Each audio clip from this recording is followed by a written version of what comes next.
Bonjour à tous, bienvenue dans la 32e session de ces rencontres économiques d'Aix. Donc, je suis Anne de Guigné, je suis journaliste au Figaro et j'ai donc la chance d'animer cette session où nous allons parler, de modérer avec Akiko, soit Eisenman, cette session, où nous allons parler de la définition des infrastructures prioritaires. La crise sanitaire a fait émerger de nouveaux besoins, envie de proximité, d'accélération de la transition énergétique. La liste des projets est longue, mais malgré les plans de relance, les moyens ne sont pas illimités. Alors pour tenter de définir ensemble ces projets prioritaires, nous avons la chance d'avoir un panel avec 5 spécialistes qui connaissent tous très bien le sujet avec des angles différents. Donc d'abord, nous avons à distance, il va nous parler depuis Lisbonne, Antonio Costa Silva de Partex Oil Group. À côté de moi, David Parlone du BCG, Thierry Déo de Meridiam, Marie-Ange Debon, Keolis et Hervé Mongentin de Socotec. Mais avant de leur donner la parole, je laisse d'abord le micro à ma binôme, Akiko Suwa Eisenman, qui est du Cercle des économistes et qui va donc nous poser un peu nous poser le débat. Merci. Bonjour à tous. Les investissements publics en France, c'est 100 milliards d'euros par an, soit 4% du PIB. C'est plus qu'en France, c'est plus qu'en Allemagne et c'est plus que la moyenne des pays de l'Union européenne. Le plan de relance français de 100 milliards d'euros fait le pari de l'investissement, alors que l'Allemagne, dans son propre plan de relance, met l'accent sur la consommation. Aux États-Unis, le plan sur les infrastructures qui vient d'être accepté par les 2 chambres est de l'ordre de 1000 milliards d'euros, un tout petit peu plus, et s'ajoute aux presque 1600 milliards d'euros votés en mars et destinés aux ménages. Donc voilà, nous sommes à un moment historique. Les États s'engagent enfin, après des décennies de restrictions budgétaires, aux côtés des entreprises et des fonds d'investissement. Les sommes sont énormes. Il s'agit d'une opportunité sans précédent. Mais tout cela comporte aussi des risques. Comment utiliser ces fonds à bon escient, résister au mirage du toujours plus et ne pas créer des éléphants blancs, ces bêtes magnifiques des Maharajas indiens, tellement belles mais complètement inutiles, dont l'équivalent ici serait ces autoroutes vides, hormis pendant l'heure de pointe, ou ces ponts majestueux qui débouchent sur une route toute petite. Préparer les infrastructures de demain, oui, mais dans quel but et pour qui? Je vais avancer 3 points. Le premier but possible, ce serait d'investir dans les infrastructures du plan de relance pour la relance de l'économie. Cependant, l'effet de l'investissement sur l'emploi et la production est sans doute moindre et beaucoup plus lent qu'une relance par la consommation. À long terme, mais c'est un long terme dont l'urgence commence à devenir très pressant, il s'agit de lancer la transition écologique. En France, le transport est à l'origine de 30% des émissions de gaz à effet de serre, soit plus que l'industrie. L'agriculture, c'est 19%, l'industrie, c'est 26% des émissions de gaz à effet de serre, l'agriculture, 19%, dont la moitié est due à l'élevage bovin, et c'est plus que l'énergie, 11% en France. Les voitures des particuliers polluent plus que les autres modes de transport, y compris les poids lourds. Donc pour respecter l'accord de Paris sur le climat, il faudrait un effort équivalent au premier confinement, mais poursuivi pendant 30 ans, ce que personne n'a vraiment envie de faire. Le plan de relance répond à ce défi en développant des moyens de transport plus verts, le vélo, les voitures électriques, avec le déploiement des bornes de recharge, les transports en commun, le ferroviaire, notamment le fret, les voies fluviales. Mais troisième point, pour préparer les infrastructures de demain, il ne s'agit pas toujours de faire toujours plus, que d'augmenter l'offre. Il faut aussi s'intéresser à la demande. Or, l'année qui vient de se passer sous le signe de la pandémie nous pousse à reconsidérer notre vision des choses. Le confinement a pointé le rôle essentiel des travailleurs de première ligne, ceux qui étaient obligés de venir occuper leur poste, mais étaient éloignés des centres-villes par manque de logements abordables. Ces personnes devaient prendre leur voiture faute de transport en commun. Pour ces travailleurs de première ligne, la gratuité des transports en commun existants, par exemple, ne suffit pas. Il faut en créer d'autres ou arriver à les loger plus près de leur travail. Parallèlement, l'an dernier, les achats sur Internet ont explosé. Je crois qu'Amazon France vise cette année à livrer 400 millions de paquets. En outre, le télétravail va inciter ceux qui le peuvent à s'éloigner des centres-villes, mais ces personnes vont quand même aller de temps en temps au bureau, et de plus loin cette fois. Il s'agit donc de réfléchir à l'aménagement du territoire en s'adaptant à l'évolution de la demande qui a été révélée par la Covid, et aussi d'avoir en tête un critère de justice sociale. Akiko, il faut que tu donnes le bon exemple. Comment adapter les infrastructures aux besoins des ménages modestes. Pardon, je t'ai coupé voilà. Juste avant. Merci beaucoup Akiko pour ce cadrage. Alors je vais tout de suite me tourner.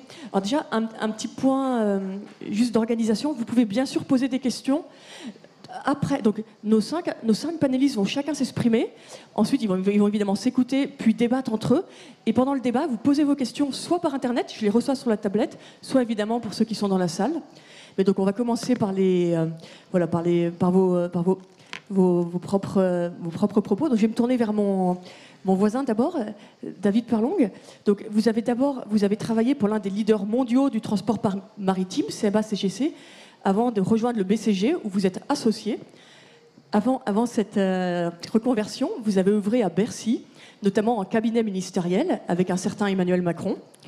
Et du coup, David, on avait voulu commencer la table ronde avec vous pour vous poser cette question, peut-être un peu scolaire, mais auquel vous êtes sans doute l'un des mieux placés pour y répondre. C'est que les infrastructures ont toujours été considérées comme l'un des atouts de la France. Est-ce qu'on peut, toujours été traditionnellement considéré, est-ce que c'est toujours le cas aujourd'hui, d'autant plus après cette crise ? Merci Anne et merci de me donner l'opportunité de m'exprimer devant vous. Avant de faire ce rapide tour de France des infrastructures auxquelles vous m'invitez, j'aimerais qu'on se donne ensemble trois critères sous lesquels apprécier les forces et faiblesses des infrastructures françaises. Et les trois que je vous propose, le premier c'est la qualité du service apporté aux usagers. Une infrastructure, c'est toujours un équipement ou une installation qui est partagée entre un groupe d'acteurs économiques. Et donc le premier point, c'est évidemment de se demander si le service est à la hauteur du besoin des usagers.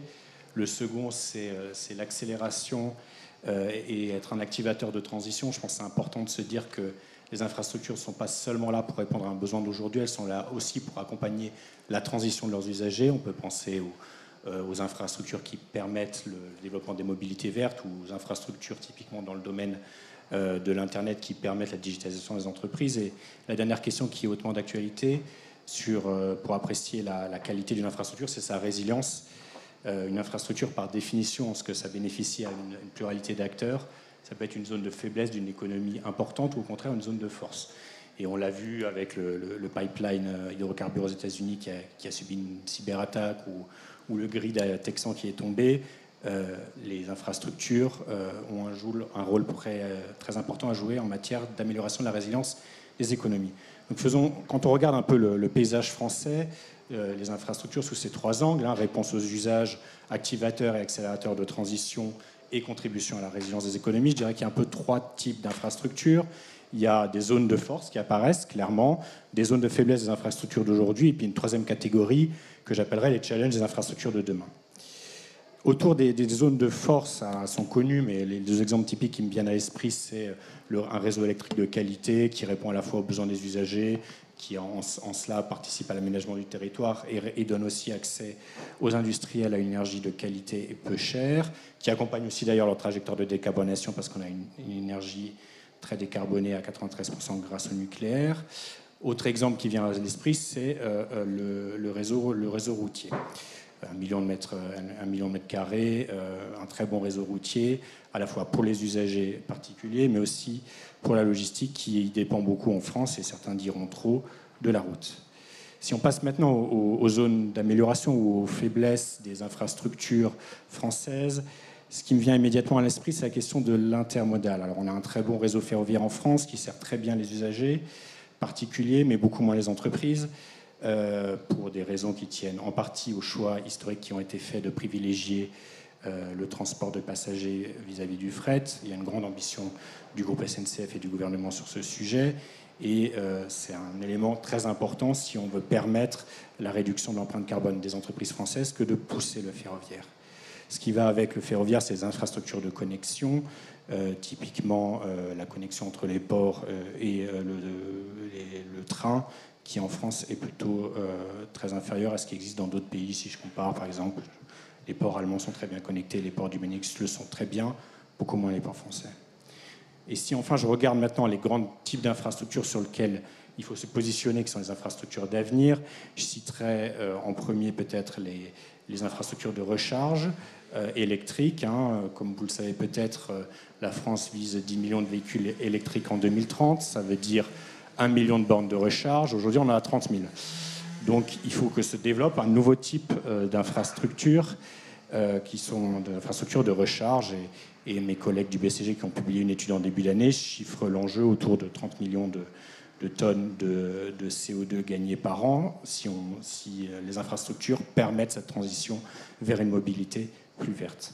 Autre exemple, on parle beaucoup d'hydrogène vert en ce moment. L'hydrogène vert, ça fonctionne si on a des électrolyseurs massivement qui produisent de l'hydrogène et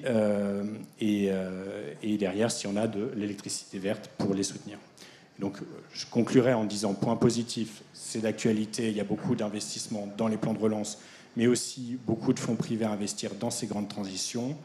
Une réserve qui est que clairement, typiquement dans le plan français, il n'y a finalement que de 10 milliards sur les infrastructures, et donc la réussite sur les points que je viens de mentionner dépendra d'une très bonne collaboration publique-privée, et j'imagine que Thierry Déaut aura l'occasion d'en parler dans un instant. Exactement. Merci beaucoup David Parlang. Je voudrais maintenant me tourner vers Marie-Ange Jutebon.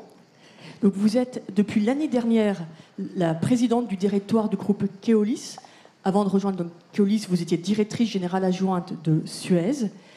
Et je voulais vous poser une question qui a l'air simple, mais dont les prochaines années dépendent beaucoup. C'est comment pensez-vous qu'on peut concilier l'aménagement du territoire avec la transition énergétique ?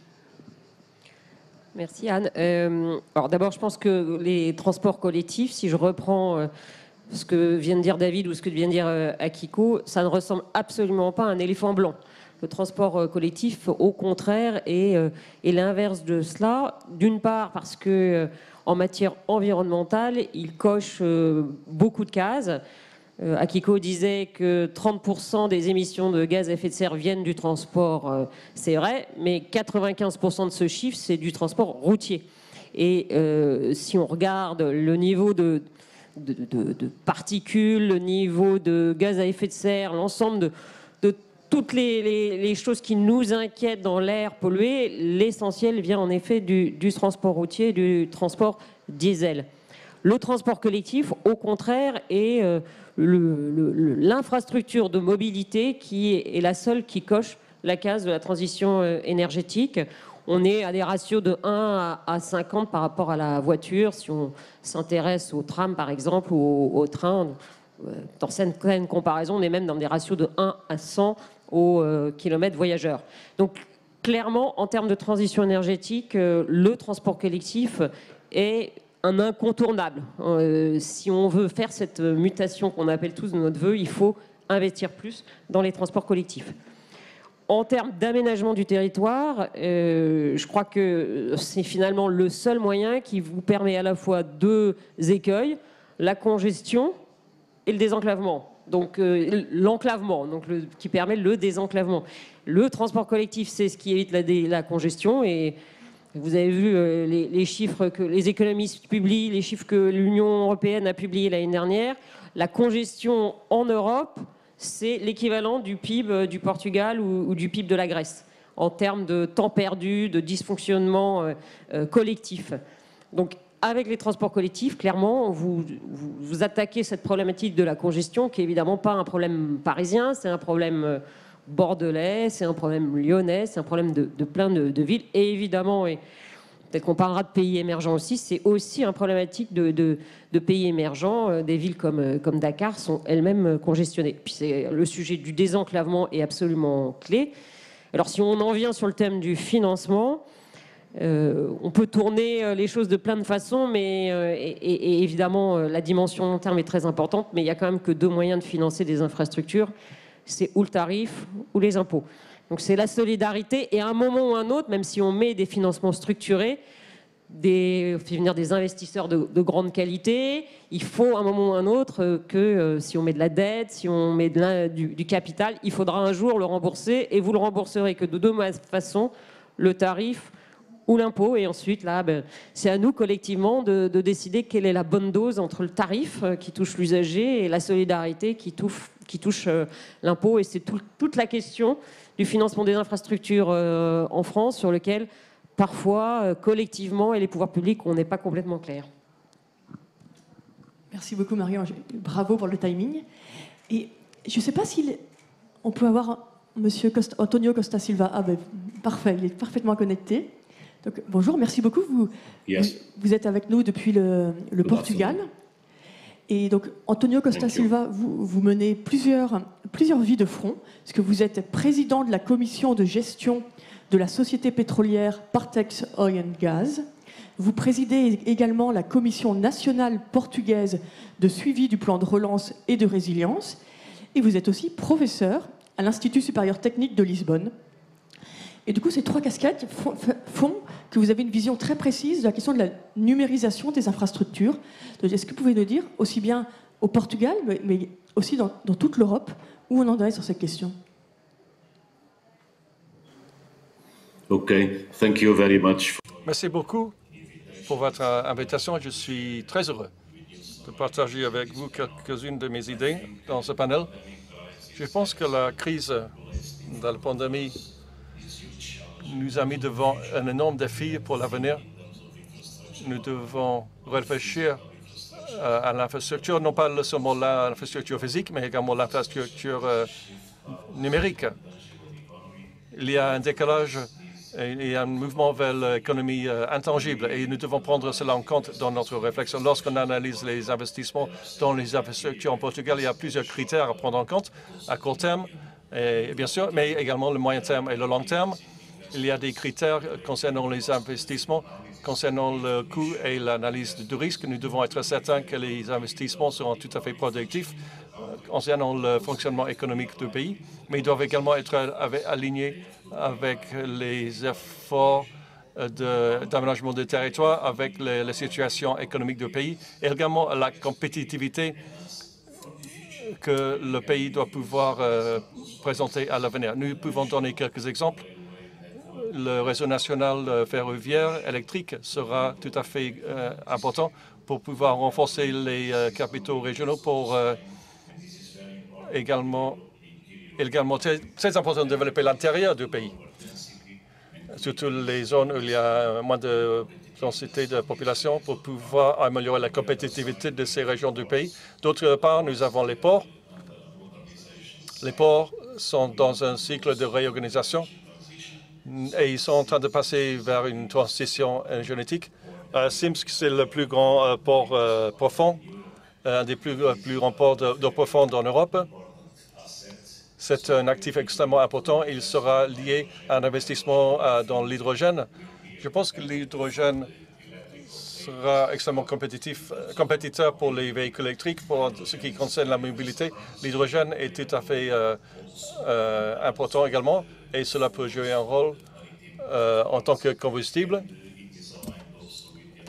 Et c'est là également aligné avec la transition énergétique. Mais en plus de ça, à Sims, nous avons des câbles sous-marins électriques qui font le lien entre le Portugal et le Cap en Afrique du Sud, un câble de 11 000 km, et un autre câble qui fait le lien entre le Portugal et le Brésil. Et ainsi, l'économie portugaise est au centre du commerce de l'Internet au niveau international, avec les flux de données qui passent par notre pays. Ils ont doublé dans les 12 dernières années les données. Et pas seulement important pour le commerce, c'est également important pour l'innovation. Et ceci est lié à votre question. Nous comptons énormément sur la numérisation. Il est très clair que ce nouveau cycle de développement des technologies numériques va avoir un impact sur l'économie qui sera 10 fois plus important par rapport à la révolution industrielle. Cela pourra avoir un impact énorme sur les entreprises, sur le secteur public et le secteur privé également. Et il faut faire un effort majeur pour mettre en place cette numérisation. Si nous réussissons à placer la numérisation au centre de cette évolution de notre économie, nous aurons une très bonne configuration des chaînes de production. Nous aurons des plateformes économiques très utiles pour le commerce. Nous allons pouvoir créer des entreprises multinationales dans le pays qui pourront être compétitifs au niveau mondial en utilisant ces plateformes électroniques. Et c'est très impressionnant puisque le commerce représente 25,6 trillions de dollars l'année dernière. Et je pense que le cyberespace va réorganiser l'économie. Cela va découpler la production économique, va nous permettre de trouver de nouveaux moyens de développer l'économie à l'avenir. Merci beaucoup. Notre tour de table, je me tourne vers Thierry Déot. Vous avez fondé en 2005 le fonds d'investissement spécialiste dans les infrastructures, Meridian. Donc vous investissez un peu partout, des États-Unis à la Turquie, en Europe bien sûr, beaucoup en Afrique. En France, on a beaucoup entendu parler de vous depuis quelques mois en raison de votre participation au rachat de Suez. Et du coup, je voulais vous demander, en raison de ce rôle central, un point sur les partenariats plus publics-privés. Ils ont été au cœur du développement des infrastructures depuis ces dernières années. Est-ce que ça marche toujours aussi bien? Est-ce que c'est même le fonctionnement pour le futur? Merci. Alors peut-être replacer les partenariats publics-privés dans leur contribution à justement identifier et construire et fabriquer les infrastructures prioritaires de demain. Alors déjà pour moi, les infrastructures prioritaires de demain sont celles qui répondent à nos objectifs de 2030, c'est nos objectifs de développement durable. C'est une économie à bas carbone, et donc toutes les infrastructures capables à la fois de nous amener vers cette économie net zéro ou à bas carbone et à remplir les engagements sociaux et sociétaux qui accompagnent l'accord de Paris pour 2030 sont des infrastructures prioritaires. Alors on parle évidemment de la mobilité, Marie-Ange en a parlé, on parle de la transition énergétique et des ressources, donc de l'eau, puisque vous le mentionnez, et de l'énergie, et on parle aussi des infrastructures essentielles à caractère social, à la fois la santé, l'éducation, mais aussi le numérique qui est devenu un sujet essentiel pour nos sociétés. Alors les partenariats publics-privés, je crois qu'on peut les décliner à plusieurs niveaux. Ça ne se réduit pas à une forme contractuelle, DSP, concession ou contrat de partenariat, mais peut se décliner à trois niveaux. Le premier niveau est celui finalement des politiques d'investissement, de choix, et puisqu'on parle de plan de relance, c'est où finalement concentrer les fonds publics vers les infrastructures qui auront le plus d'impact pour les objectifs que je mentionnais. En ce sens, il est important, et je pense qu'en France, mais aussi en Europe, on a une bonne pratique de la consultation publique pour faire les choix, et ça c'est très important parce que c'est comme ça qu'on évite les éléphants blancs. Il n'est pas utile de se précipiter à aller faire, je sais pas, une autoroute entre un point A et un point B si à terme les usagers, il n'y en aura pas, ou des clients, il n'y en aura pas. Et ça, c'est très important d'intégrer très en amont. Alors, à la fois, c'est un trilogue, plus qu'un dialogue, entre les parties prenantes, utilisatrices et voisines de ces infrastructures, même quand on parle d'un hôpital, le secteur privé dans sa capacité industrielle et financière, et puis les pouvoirs publics. Le deuxième point, qui est peut-être le plus important, c'est la fabrique, ce que j'appelle la fabrique des infrastructures. Les infrastructures, les projets, pour devenir investissables par le privé, et c'est là qu'on a besoin de dialogue public-privé et ensuite de formes contractuelles de partenariat public-privé qui sont essentielles. D'abord, pour prendre un exemple, je peux dire qu'on a eu 3 plans de relance américains depuis 2008 de plus d'1 trillion de dollars ou 1000 milliards, et pour l'instant, on n'a rien vu. Donc, faut pas s'emballer sur les publications de chiffres. Mais c'est valable aussi en France. C'est pas parce qu'on annonce des centaines de milliards qu'ils vont absolument être utilisés. Et donc, la fabrique est importante. Et la fabrique, elle nécessite des compétences. Donc, il y a un capital humain qui est plutôt rare, à la fois au sein du secteur privé, mais beaucoup au sein du secteur public. Et donc, c'est l'union des deux qui permet, sous des formes contractuelles comme on veut, de fabriquer ces infrastructures et de les préparer. Je vais prendre 2 exemples concrets. Ce que nous avons pu faire avec la région Hauts-de-France pour sortir le port de Calais, qui est un projet qui, pendant 15 ans, était dans les limbes, et en ayant réussi à la fois à le fabriquer de façon de son design, de comment le faire, l'adapter à son modèle économique, puisque c'est un lien important entre l'Angleterre et la France, mais aussi trouver son financement, y compris avec des financements européens. Et c'est comme ça que la région et nous avons réussi à le sortir. Le deuxième, qui est cher à Marie-Ange et à moi, puisque nous nous battons depuis 1 an pour que Dakar ait un bus en site propre électrique, qui est une révolution. Voilà, donc ça c'est comment on peut s'allier entre public et privé. Et le 3e point pour terminer, comme ça je vais respecter mon temps, c'est le sujet de la qualité des infrastructures, et là où une implication de long terme du privé, à la fois dans le financement, mais dans les exploitations et l'opération, peut permettre d'assurer cette qualité de service, mais aussi l'adaptation, notamment au changement climatique. Merci beaucoup. Donc, Thierry Déault nous a parlé de la fabrique des infrastructures. Avec vous, Hervé Mongentin, on va parler des infrastructures qui existent. Donc, vous êtes depuis 2016 le directeur général de Socotec, une société internationale spécialisée dans le conseil en maîtrise des risques dans la construction et les infrastructures. Et donc, grâce à cette mission d'inspection, vous avez un regard unique sur les infrastructures actuelles françaises. Et je voulais vous poser une question très simple. Dans quel état sont-elles, ces infrastructures françaises ? Merci Anne. Et puis avant de reprendre la présidence de Socotec, j'étais patron de Norbert d'Entresang, donc j'ai été aussi un grand usager des infrastructures routières. Et j'aurais 2-3 choses à dire sur les limites à la solution ferroviaire pour le fret. Mais si je reviens sur ce que je fais aujourd'hui, parce que j'ai payé pour voir pendant juste 20 ans. Juste si je reviens sur votre question, je vais rebondir sur plusieurs commentaires pour éviter de faire un effet tunnel.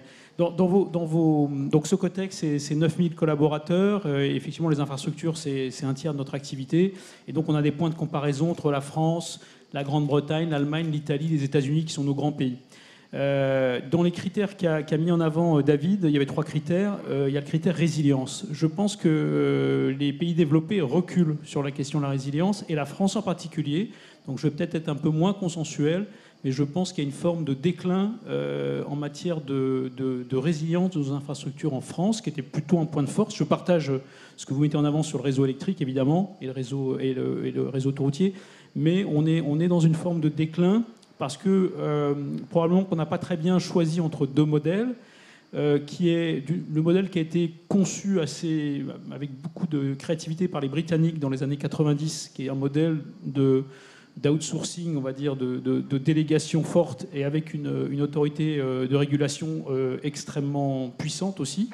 Et puis ce qu'on appelle le modèle allemand, qui est plutôt intégré avec les Stadtwerke, les entreprises municipales, qui gardent une compétence opérationnelle très forte. Ce qui me frappe beaucoup, si vous voulez, je vais en venir à ce qui me permet de vous dire ça, c'est que finalement, par différence avec le monde du bâtimentaire, qui est vraiment l'ADN de Socotec, vous voyez, quand vous discutez avec une foncière, elle a un état assez précis de son patrimoine. Elle sait combien elle a investi en maintenance, elle sait combien vaut son patrimoine. Je suis très frappé par le fait que sur les infrastructures, personne ne sait ce que valent techniquement nos infrastructures. Alors elles valent d'abord par leur valeur fonctionnelle, ça vaut rien en dehors de l'utilisation qu'on en fait. Mais personne ne traque la maintenance qui est faite sur des infrastructures. La conséquence de cela, c'est quoi ?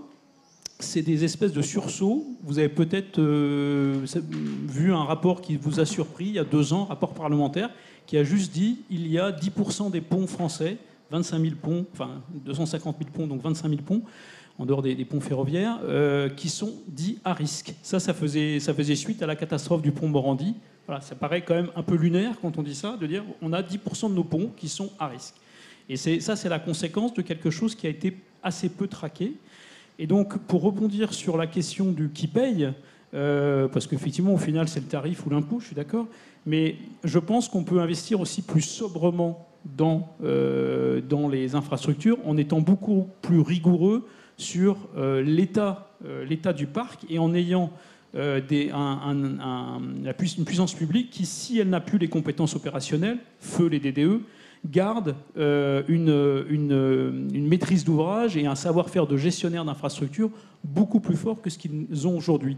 Bon, et le dernier point que je voulais mentionner, quel que soit le modèle choisi, concession ou modèle intégré, je pense qu'il est vital d'avoir aussi un regard indépendant, c'est le rôle du tiers de confiance, mais un regard indépendant sur l'état des ouvrages d'art.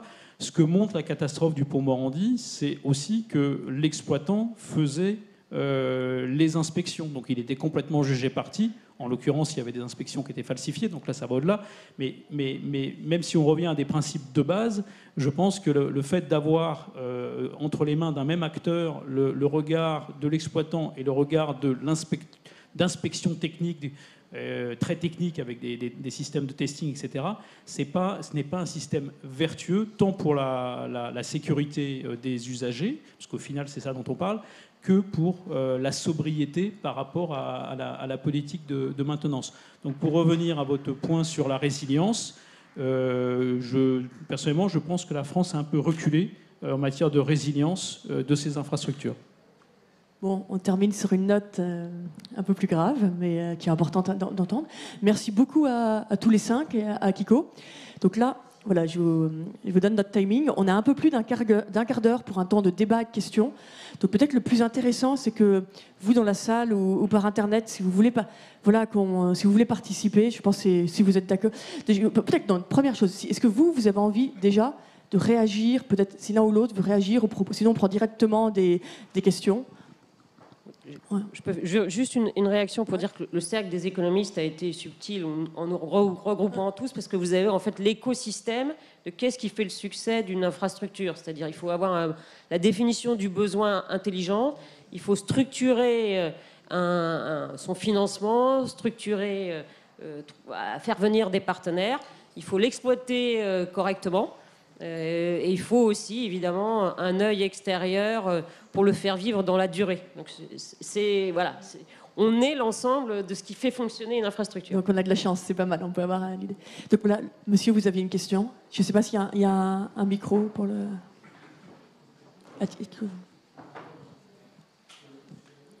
Madame Debon a évoqué 2 sources de financement, l'impôt et le tarif. Et ma question est sur les voies de financement. La DG de la RATP tout à l'heure disait avec malice que l'infrastructure de la ligne 14 qui a été développée à Saint-Ouen a vraiment augmenté le prix de l'immobilier à côté et la RATP n'en a pas du tout bénéficié. Est-ce que la troisième voie, finalement, c'est pas d'utiliser l'immobilier à côté pour essayer de rentabiliser l'infrastructure avec l'augmentation de la valeur vénale? Donc ma question, c'est quelles sont les voies alternatives au-delà de l'impôt et finalement du tarif, au-delà de l'immobilier? Et vous la posez à Madame Demont, du coup, ou tout le monde? Qui veut... allez-y d'abord, allez-y. On est complètement d'accord, mais en fait, ce que vous venez de décrire, c'est de l'impôt. C'est juste de l'impôt sur une catégorie particulière de bénéficiaires. Mais bien sûr, et d'ailleurs, de fait, le transport public et nous, Keolis et nos collectivités locales, sont financés par un mixte d'impôts. Le versement mobilité qui pèse sur les entreprises, il est dans cette même logique, c'est-à-dire que le transport public apporte aux entreprises dans toutes les villes où elles sont la capacité à ce que tous les talents viennent travailler au bureau. Et donc le versement mobilité, dont certains, notamment le MEDEF, dit qu'il faudrait réduire le versement mobilité, donc un impôt dit de production, est un impôt qui finance le transport public. Donc on peut imaginer de créer une ressource additionnelle d'impôt à partir de l'immobilier qui a gagné de la valeur grâce aux infrastructures. Mais on en revient à toujours cette alternative qui est quel est le degré de solidarité, quel est le degré de tarif, sachant que, bien évidemment, l'usager doit avoir aussi la compréhension du service qui lui est apporté. C'est cet équilibre public auquel il faut toujours veiller. Mais c'est une politique publique complètement. Les décideurs publics doivent avoir cette alternative à travailler en permanence. Alors, Akiko, je crois que tu avais... tu avais envie de poser une question. Parce que c'est vrai que l'extrême sagesse du cercle vous a tous réunis, mais j'ai cru comprendre aussi dans ce que vous disiez qu'il y avait certains problèmes d'intermodalité, donc j'aimerais bien que, et notamment le fret, donc si vous pouviez réagir sur cette toute petite question. Non, mais les spécialistes routiers ont toujours des sujets avec le fret. Mais il faut être réaliste, et notamment pour le fret, il n'y a pas de solution miracle, mais il y a plusieurs solutions de mobilité pour répondre au fret. Mais ensuite, il y a un vrai sujet, c'est qu'en France, on a fait le pari, notamment dans le ferroviaire, du passager plutôt que du fret. On ne s'est jamais posé la question, en tout cas très en amont, de la trace carbone du fret et de la logistique en France.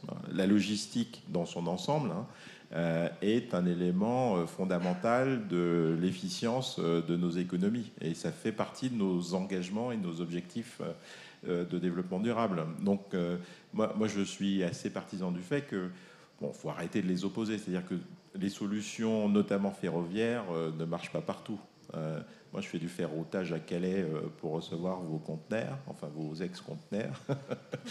Mais ça ne veut pas dire que je vais réussir à capturer la totalité du trafic par le ferroutage. Mais il faut être souple et ne pas exclure des solutions, y compris l'innovation digitale, toutes les innovations possibles, avec un objectif clair qui est évidemment l'efficience de la logistique, mais la baisse de ses émissions carbone.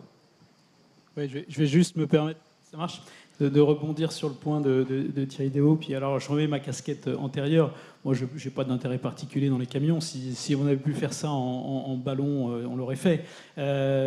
Simplement, il faut juste se rappeler 2-3 choses de base. C'est que l'explosion de la consommation Internet appelle une flexibilité de la logistique totalement inouïe, dont on s'est tous félicités d'ailleurs pendant les différents confinements. Et que là, en tant que citoyen et consommateur, on est extrêmement contradictoire. C'est la vie, le réel est contradictoire, comme disait l'autre. On est extrêmement contradictoire dans nos aspirations. Donc c'est pour ça que il est nécessaire de faire la première valeur du transport routier, en fait, c'est sa flexibilité. C'est ça qu'il faut comprendre. C'est un secteur infiniment flexible, de par la manière dont son capital est structuré et de par les caractéristiques de ce qu'est un véhicule. Donc le sujet, c'est aussi de beaucoup travailler sur l'empreinte carbone du véhicule, transport hydrogène et compagnie. Ça, c'est un vrai sujet. Mais je suis prêt à prendre les paris, je suis désolé, que dans 20 ans, le rapport en France fret ferroviaire, fret routier ne sera pas hyper différent. Et je ne ferai aucun commentaire sur l'opérateur SNCF, évidemment, mais forcément, il a quelques responsabilités là-dedans. Une fois qu'on a dit ça, quand même, il faut qu'on assume nos contradictions sur le colis en bas de chez moi, avec toute la flexibilité que ça suppose. Et puis, je veux des choses plus vertes, etc. C'est conciliable, mais en investissant beaucoup sur les alternatives au thermique. Mais je veux dire, les sujets, ils sont bien identifiés. Mais vous voyez, cette affaire, d'explosion des volumes amenés par le e-commerce, ça montre quand même la limite du raisonnement prospectif. Honnêtement, j'ai été au début de la vague e-commerce à la tête de Norbert Entresang. Désolé, mais personne n'avait prévu ça. Personne n'avait prévu ça. Et donc ça veut dire quoi? Ça veut dire qu'il faut rester extrêmement à la fois humble et pragmatique. Moi, je pense que les infrastructures, c'est aussi une logique d'offre. C'est-à-dire en mettant en place des tuyaux, et des tuyaux vertueux, vous amenez l'économie. Et c'était la question que vous posiez, en disant la ligne 14, ça fait des externalités positives sur l'immobilier, évidemment. Et donc ces sujets-là, on peut les multiplier à l'infini. Donc je pense que les raisonnements très spéculatifs sur post-Covid, comment vont évoluer les gens, quels seront leurs désirs, etc., je pense qu'il faut les prendre avec prudence. Il faut plutôt travailler sur ce qui existe déjà et en augmentant les tuyaux et en les rendant plus vertueux par rapport aux objectifs 2030. Merci beaucoup, Hervé. On a une question en ligne, n'hésitez pas à en poser. D'anonyme.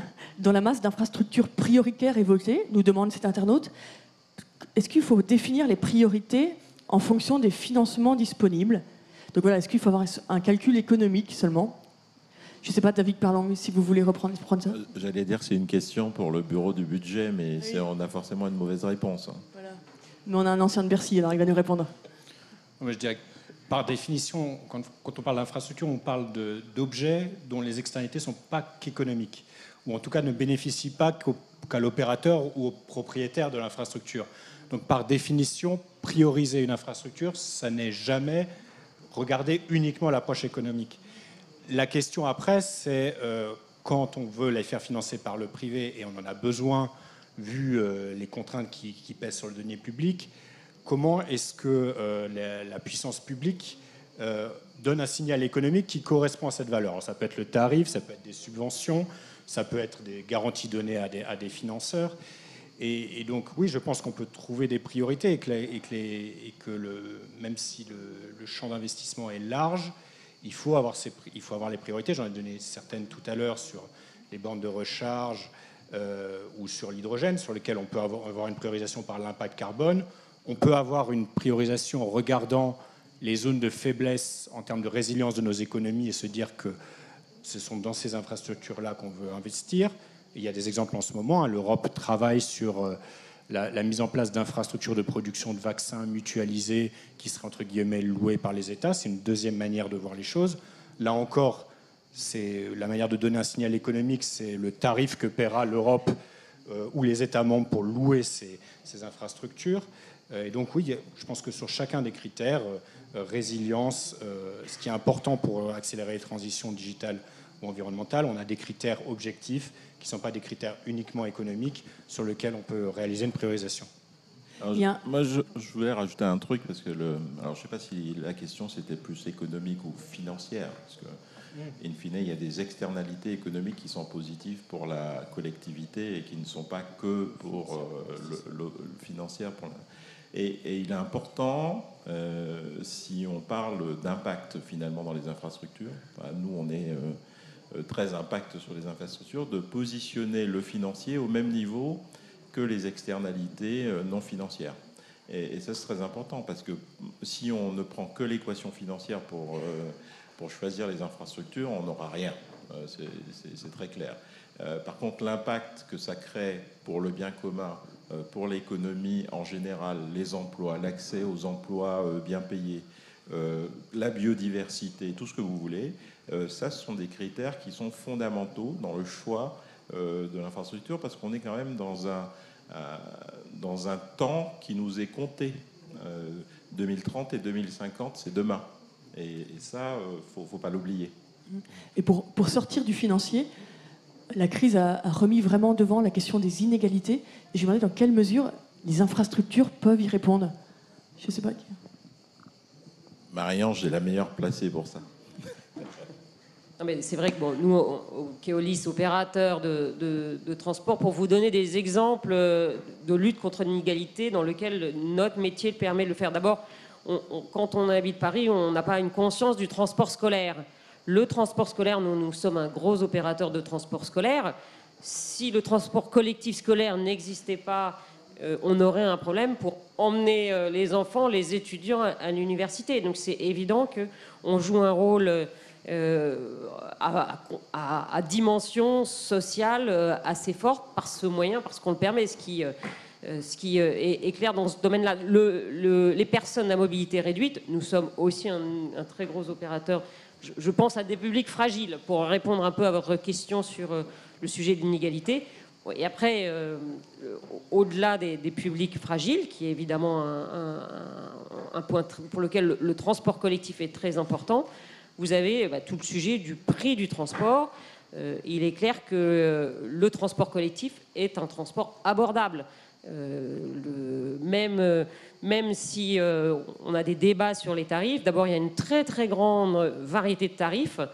Nous sommes l'opérateur par exemple de Lille, de la métropole de Lille.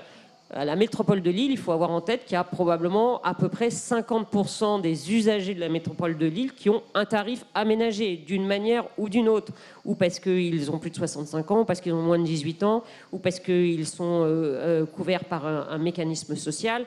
Donc on a une capacité, grâce au transport collectif, d'offrir un service de mobilité qui est extrêmement réducteur des inégalités. Et c'est d'ailleurs pour ça que ça fait partie des forces et du fait que le transport collectif est vraiment, et les infrastructures de transport collectif est au cœur d'une reprise si on veut qu'elle soit inclusive. D'accord. Et peut-être il nous reste 5 minutes de questions. Est-ce que quelqu'un, je voudrais frustrer personne dans la salle s'il y a... Ouais, allez-y, monsieur. Un micro arrive. Vous avez parlé de l'état des ponts, et en particulier de ceux qui posent problème, en faisant référence à l'expérience italienne. C'était 10%. Est-ce que vous avez une idée de la manière dont ce chiffre évolue? Et comment peut-on financer de la maintenance d'une infrastructure qui n'a rien de nouveau, mais qui consiste simplement à maintenir un niveau de service? C'est pas très excitant. Je suis d'accord. C'est pas ce qui fait le plus rêver pour conclure cette session, et pourtant c'est hyper concret et ça nous concerne tous. Le problème, c'est d'une part un inventaire qui n'existe pas, et d'autre part, c'est une conséquence de la décentralisation où les moyens n'ont pas suivi, si vous voulez. Donc moi, j'ai eu quelques conversations avec des intercommunalités un peu lunaires où ils me disaient « je préfère ne pas savoir plutôt que savoir et ne pas avoir les moyens derrière ». Vous voyez, c'est de ça dont on parle. Alors, pour mettre une note positive dans les 9-10 milliards sur la table sur les infras, il y a un travail d'inventaire de l'état des ponts pour avoir un diagnostic précis de ce qu'il faut faire, etc. Sachant que les ponts, ils ont un certain âge la plupart du temps, qu'ils ont été conçus pour des utilisations qui sont assez différentes du trafic actuel, et que par ailleurs, il y a éventuellement un peu de stress thermique qui n'était pas modélisé au départ. Donc le premier sujet, c'est pourquoi moi je milite, c'est un inventaire, ce qui est en train de se faire, voilà, pour derrière avoir un plan de maintenance, sachant que ce que nous montrent nos modèles, c'est que une année de maintenance repoussée amène un coût l'année suivante, un surcoût de l'ordre de 25%. Donc, de manière rationnelle et au plan économique, il vaut mieux faire. Voilà, le vieil adage de nos grands-mères, ne pas repousser à demain ce qui doit être fait aujourd'hui, c'est particulièrement vrai dans le monde des infras et du bâtimentaire. De ce point de vue-là, les modèles sont très comparables. Donc je dirais la vertu, en fait, je trouve ce qui se passe en ce moment, c'est que de manière confuse, mais parfois spectaculaire, des choses qui étaient perçues comme devant durer éternellement, tout d'un coup, on voit que ça s'écroule. Et donc là, il y a une espèce de rappel à l'ordre général, de réveil, pour dire, oui, il faut que nos infrastructures, y compris les plus basiques d'entre elles, soient résilientes. C'est la moindre des choses que l'on doit aux usagers. Il me semble que la prise de conscience est là, les moyens commencent à être là, la réponse systémique, elle est quand même, pour moi en tout cas, dans une régionalisation, enfin dans une décentralisation plus forte, moyen compris de ces sujets-là, pour que le... Ouais. Je suis désolé, monsieur, je pense qu'il faut on a prévu une belle... Là, c'est clairement l'impôt. Hein. Voilà. La solution est toute prête. L'usager les supporte dans les autoroutes concédées, par exemple. Il n'y a pas de problème de pont non réparé dans les autoroutes concédées. Donc il s'agit simplement que le maître d'ouvrage propriétaire du pont s'occupe vraiment de la sécurité, parce qu'il s'agit d'un sujet de sécurité. C'est pas un sujet, c'est de vie ou de mort qu'il s'agit. Il ne s'agit pas de se faire plaisir de réparer des ponts, parce que le jour où il s'écroule avec des voitures dessus, là il n'y aura plus personne pour répondre. C'est bien ce qui s'est passé en Italie. Donc la responsabilité du maître d'ouvrage, quand il est privé et concédé, elle est totale et il s'en occupe. Alors peut-être pas en Italie, en France je pense que oui. Mais le maître d'ouvrage public doit faire de même. Merci. Alors, pour ne pas conclure sur ces perspectives un peu dramatiques de ponts qui s'écroulent, on avait demandé à chacun de nos panélistes, avec Akiko, d'imaginer un peu leur monde idéal de demain en termes d'infrastructure.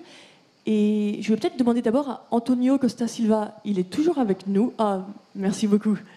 Et du coup, Antonio, yes. Pour vous, en une minute, vous avez une minute chacun, votre monde idéal dans 10-15 ans, à quoi ça ressemble?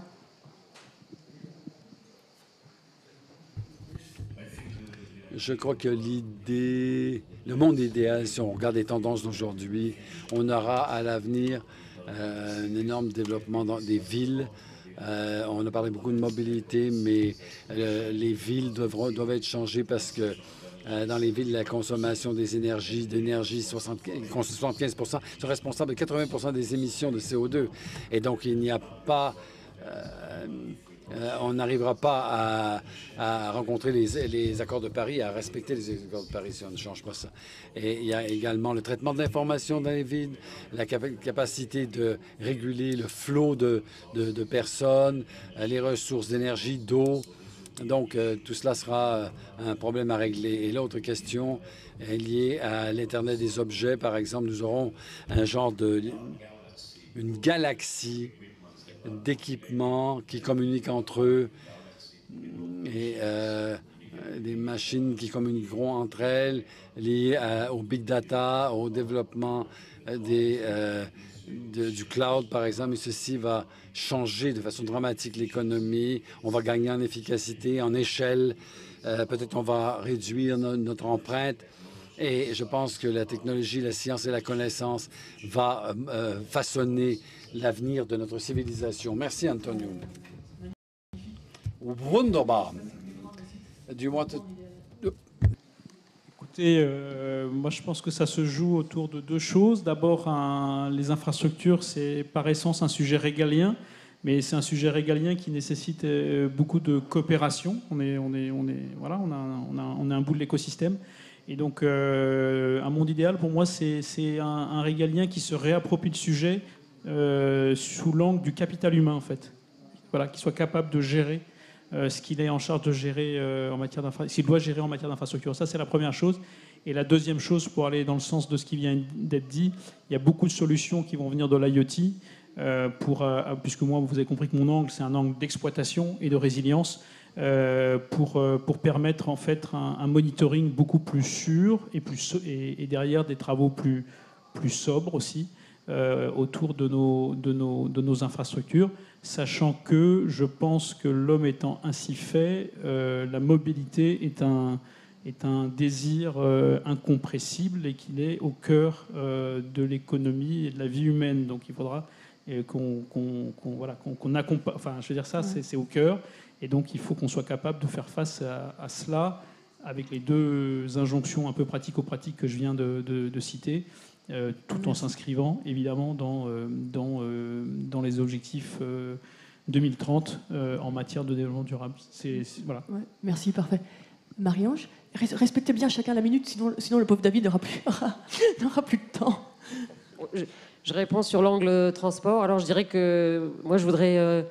peut-être réenchanter les transports publics ou les enchanter. C'est-à-dire que quand vous montez dans un moyen de transport public, vous êtes heureux, vous y passez un moment de plaisir. Vous êtes heureux parce qu'il est à l'heure, parce que vous avez toute l'information que vous voulez. C'est confortable, vous avez de la place. Et en plus, il y a une très bonne coordination avec tous les autres modes de transport et la mobilité douce, c'est-à-dire la marche à pied et le vélo. Parfait, le monde parfait. Moi, je crois que l'investissement dans les infrastructures dans le long terme peut et doit nous amener à un monde à 1,5 degré. Moi, c'est mon rêve. Un monde inclusif, mais inclusif à la fois dans nos propres sociétés, mais aussi avec le Sud.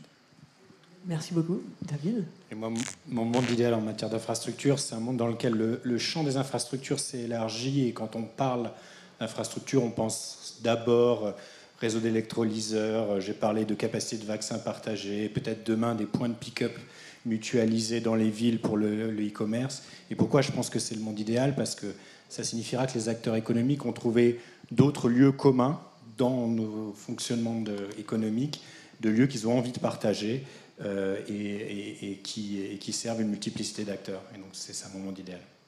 Eh ben, parfait. Un très grand merci.